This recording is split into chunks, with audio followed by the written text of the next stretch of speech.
Masarap mga idol, oh. Simpleng pagkaluto lang ng Mickey. Pansit Mickey.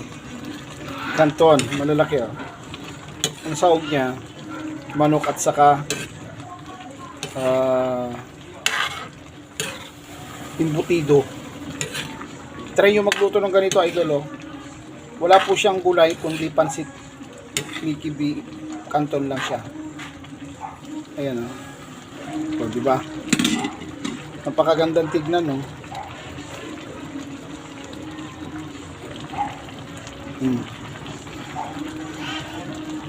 Masarap siya, mga idol. May oyster sauce, bawang sibuyas, manok at saka embutido. Tignan nyo, idol, ang lalaki ng pansit, oh. Nakakatuwa. Magandang gabi sa lahat, mga idol. Happy long weekend sa atin lahat. God bless. Bye-bye.